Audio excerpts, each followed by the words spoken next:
പ്രത്യേകിച്ച്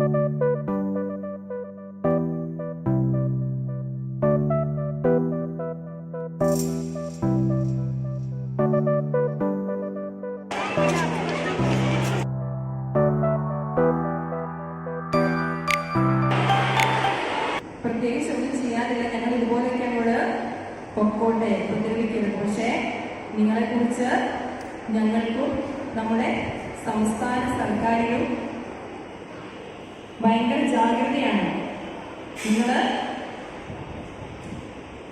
നല്ല പൗരന്മാരായിട്ട് നിങ്ങളെ വാർത്തെടുക്കണം.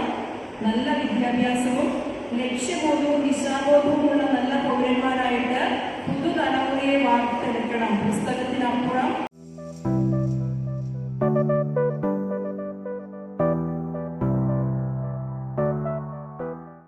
ഒരുതരം അഡിക്ഷനായി മാറിയിരിക്കുകയാണ്.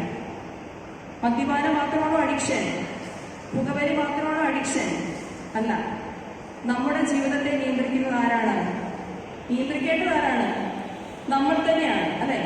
അപ്പോ നമ്മൾ തന്നെ നിയന്ത്രിക്കേണ്ട നമ്മുടെ ജീവിതത്തെ മറ്റാരെങ്കിലും ഒക്കെ നിയന്ത്രിക്കുന്നുണ്ടെങ്കിൽ നമ്മൾ അതിന്റെ എല്ലാം അടിമയാണെന്ന് പറയാം, അല്ലേ?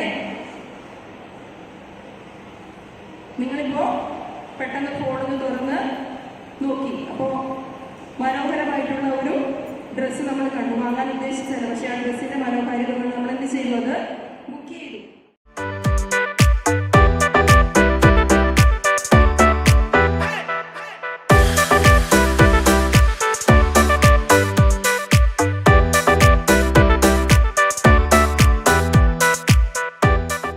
നല്ല അച്ചടക്ക ബോധമുള്ള നമ്മുടെ സർക്കാരും നമ്മുടെ വിദ്യാലയവും ഒക്കെ ആഗ്രഹിക്കുന്ന രീതിയിലുള്ള അച്ചടക്കവും സ്വഭാവശുദ്ധിയുമുള്ള നല്ല കുട്ടികളായിട്ട് നിങ്ങൾക്ക് ഈ പുതിയ അധ്യയന വർഷത്തിൽ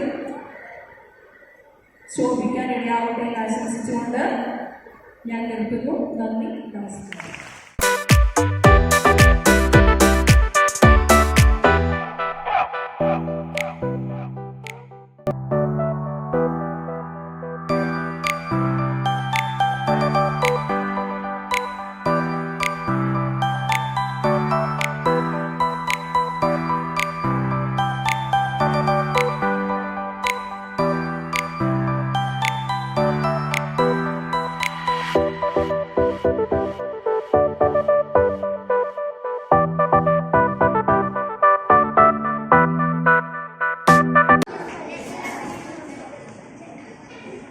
മൊബൈൽ ഉപയോഗിക്കുമ്പോൾ കൈ കിട്ടിയ ഉടനെ പ്ലേ സ്റ്റോറിൽ പോയിട്ട് ചെയ്യുന്ന കാര്യം എന്താണ്?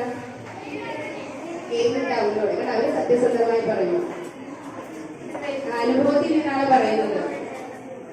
എന്റെ ബ്രദറിന്റെ മോൻ, അവൻ എന്നെ ഭയങ്കര ഇഷ്ടം. കാരണം മൊബൈല് കൊടുക്കാറില്ല, പക്ഷെ അതിന്റെ പേരിൽ ഭയങ്കര സ്നേഹമാണ്. അപ്പൊ മൊബൈൽ കിട്ടി ആദ്യം ചെയ്യുന്നത് ഗെയിംസ് ഒക്കെ ഡൗൺലോഡ് ചെയ്ത് കുറച്ച് കളിക്കും. ചെറിയ കുട്ടിയാണ്, നിങ്ങളെപ്പോലെ 4ാം ക്ലാസ്സിൽ. അപ്പൊ ആ ഗെയിംസ് ഡൗൺലോഡ് ചെയ്യാൻ അങ്ങനെയൊക്കെ ചെയ്യുന്നു. ഓക്കെ, അത് കുഴപ്പമില്ലെന്ന് വെക്കാം. പക്ഷെ അതും അമിതമാവരുത്. ഗെയിമുകളിൽ കൂടിയാലും